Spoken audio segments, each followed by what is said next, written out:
Hello everyone, নতুন আর একটা ভিডিওতে আপনাদের সকলকে স্বাগতম। আজকে আমরা শিখবো যে কোঅর্ডিনেট কোভ্যালেন্ট বন্ড বা তড়িৎ সমযোজী বন্ধনটা কি জিনিস এবং এই তড়িৎ সমযোজী বন্ধনের বৈশিষ্ট্য, that means properties of coordinate covalent compounds. মানে যে আসলে তড়িৎযোজী বন্ধন কাকে বলে বা তড়িৎ সমযোজী বন্ধন কাকে বলে এবং এই তড়িৎ সমযোজী বন্ধনগুলো বা বন্ধনটা কিভাবে তৈরি হয়, কোন কোন পরমাণুর মধ্যে তৈরি হয় বা কেনই বা তৈরি হয়, এবং এই যে তড়িৎ সমযোজী বন্ধনের বৈশিষ্ট্যগুলো কি। সো আমার চ্যানেলে যদি আপনারা নতুন হয়ে থাকেন তাহলে বলবো যে চ্যানেলটিকে একটি লাইক লাইক দিয়ে এবং শেয়ার করে অথবা সাবস্ক্রাইব করে পাশে থাকুন, যাতে এই যে কেমিস্ট্রি রিলেটেড যে টপিকগুলো আছে এই টপিকগুলো আমি আপলোড করার সাথে সাথে যেন আপনারা নোটিফিকেশন পান এবং পাশে থাকা বেল আইকনটি বাজিয়ে রাখুন, যাতে ভিডিওটা আপলোড হলে সাথে সাথে একটা নোটিফিকেশন আপনার চ্যানেলে বা আপনার ইমেইলে চলে যায় অথবা ইউটিউবে নোটিফিকেশন আকারে পান। সো বেশি কথা না বাড়িয়ে এখন দেখি আমরা আজকে আসলে কোঅর্ডিনেট কোভ্যালেন্ট বা তড়িৎ সমযোজী বন্ধনটা কি জিনিস এবং কিভাবে তৈরি হয়। আগের ভিডিওতে আমি একটা গল্প বলেছিলাম, যে গল্পটা ছিল যে আসলে যখন দুই বন্ধু ব্যবসা করতে যায় তাদের দুইজনেরই ক্যাপিটাল থাকে না। তার মানে মানে সাফিসিয়েন্ট ক্যাপিটাল থাকে না। মানে একটা ব্যবসা শুরু করার জন্য যতটা টাকা দরকার তা যদি দুই বন্ধুর কারোই না থাকে, তখন তারা কি করে, নিজেরা দুইজনের মধ্যে ওই ক্যাপিটালটা শেয়ার করে, যে আমার ক্যাপিটাল আর দুইজনের ক্যাপিটাল একসাথে মিক্স আপ করে নতুন একটা বিজনেস তারা শুরু করতে পারে। কিন্তু এখন আমি একটু ভিন্ন ভাবে গল্প বলবো। গল্পটা হলো এরকম যে যখন একজন লোকের টাকা আছে কিন্তু তার ব্যবসা করার মতো সময় বা ধৈর্য অথবা পরিশ্রম করার মতো অবস্থায় সে নেই। হয়তোবা সে একটা জব করে অথবা অন্য কোনো কাজ করে। সো তার টাকা আছে কিন্তু সে ব্যবসা করে, ওই তার টাকা প্রতি মাসে মাসে অথবা যে কোনো ভাবেই হোক সে যে টাকাটা পাচ্ছে ওই টাকাটা তার পরেই আছে, কোনো কাজে লাগছে না। সো সে প্ল্যান করতেছে আমি একটা বিজনেস করব, কিন্তু বিজনেস করার জন্য যে সময় পরিশ্রম করা দরকার সেটা সে ব্যয়ও করতে পারবে না বা সে পরিশ্রম করতে পারবে না। তাহলে সে এমন কাউকে খুঁজে বের করবে যার কোনো পয়সা নাই বা তার যার কোনো টাকা নাই, তার মানে পুরো ইনভেস্টমেন্টটা তার নিজের, কিন্তু এমন কাউকে খুঁজে বের করতে হবে যার কিনা ব্যবসা করার মতো মানসিকতা আছে, সময় আছে অথবা পরিশ্রম করার মতো সামর্থ্য আছে। তাহলে এই দুইজনে মিলে, একজনের ক্যাপিটাল আর দুইজনে মিলে ব্যবসাটা রান করবে। আসলে এই গল্পটা দিয়ে আমি অন্য কিছু একটা বোঝাতে চেয়েছি। তার মানেটা হলো যে কোঅর্ডিনেট কোভ্যালেন্ট বন্ড বা তড়িৎ সমযোজী বন্ধন এটাও এক ধরনের সমযোজী বন্ধন বা কোভ্যালেন্ট কম্পাউন্ড বা কোভ্যালেন্ট বন্ড, যেইখানে ইলেকট্রনটা শেয়ার হবে শুধুমাত্র একটা পার্টনার থেকে। মানে আমার এই যে ব্যবসার যে ক্যাপিটালটা এটা আসছে কিন্তু একজন পার্টনারের কাছ থেকে বা একজন বন্ধুর কাছ থেকে। অন্য বন্ধু তার কোনো টাকা পয়সা নাই, সে তার সময় আছে, পরিশ্রম করার মতো সামর্থ্য আছে অথবা সে পরিশ্রম করতে হয়তো বা তার মেধা আছে, যে কোনো কিছু হোক না কেন। তার মানে আমি এখানে যে গল্পটা বললাম এই গল্পের সাথে এটা হুবহু মিলে যাবে, যে যখন আমরা দেখব যে দুইটা অধাতব পরমাণু, এখানে যদি আমরা দেখাই যে এখানে একটা অ্যাটম যার টোটাল অলরেডি 8টা ইলেকট্রন এর বহিস্থ শক্তি স্তরে আছে। এখন অন্য আর একটা অ্যাটম যার বহিস্থ শক্তি স্তরে 6টা ইলেকট্রন আছে। তাহলে যদি 6টা ইলেকট্রন থাকে তাহলে এই পরমাণুর মানে এটাও একটা অধাতু এটাও একটা অধাতু। আলটিমেটলি এটা একটা নিষ্ক্রিয় গ্যাস হিসেবে আমরা এখানে দেখাচ্ছি, বাট এটা অধাতু। সো এই যে পরমাণুটা, এই পরমাণুর বহিস্থ শক্তি স্তরে 6টা ইলেকট্রন আছে এবং এর বহিস্থ শক্তি স্তরে 8টা ইলেকট্রন আছে। এই পরমাণুটার দান করার কোনো ক্ষমতা তো নেই, তার বরং উল্টা গ্রহণ করার ক্ষমতা আছে। এই পরমাণুটা চাইলে হয়তো বা ডোনেট করতে পারে, but that is not Real বা ন্যাচারাল।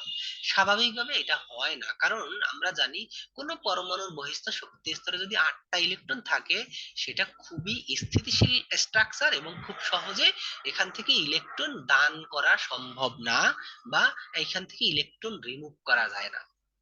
তাহলে কি করা যেতে পারে?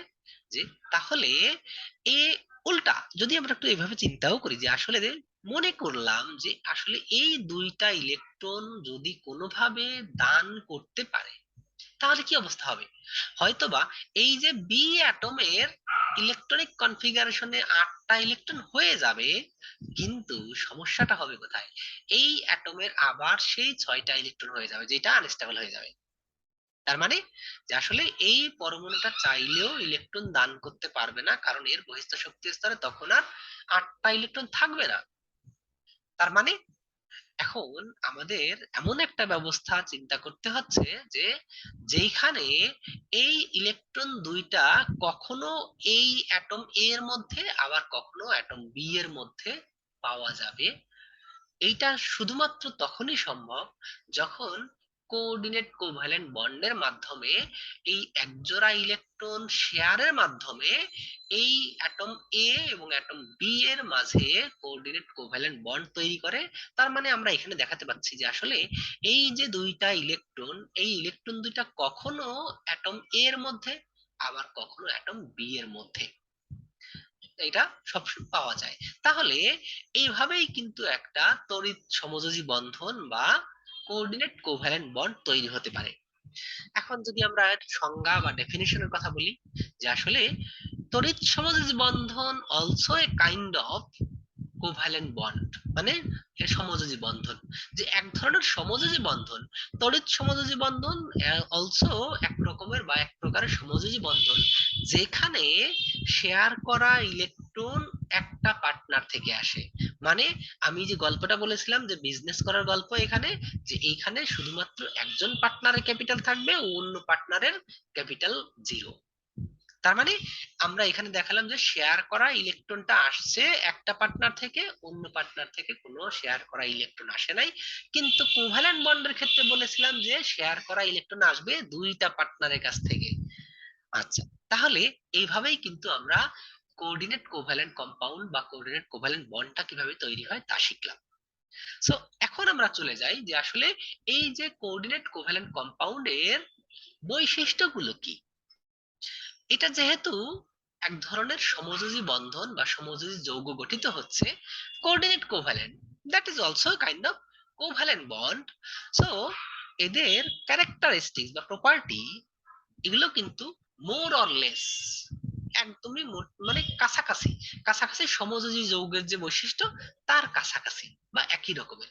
তাহলে সমযোজী যৌগের বৈশিষ্ট্য যেগুলো আমরা আগের ভিডিওতে বলেছি, সেগুলো যদি একটু মনে করি, they have a low boiling and melting point, মানে এদের গলনাঙ্ক এবং স্ফুটনাঙ্ক খুব কম।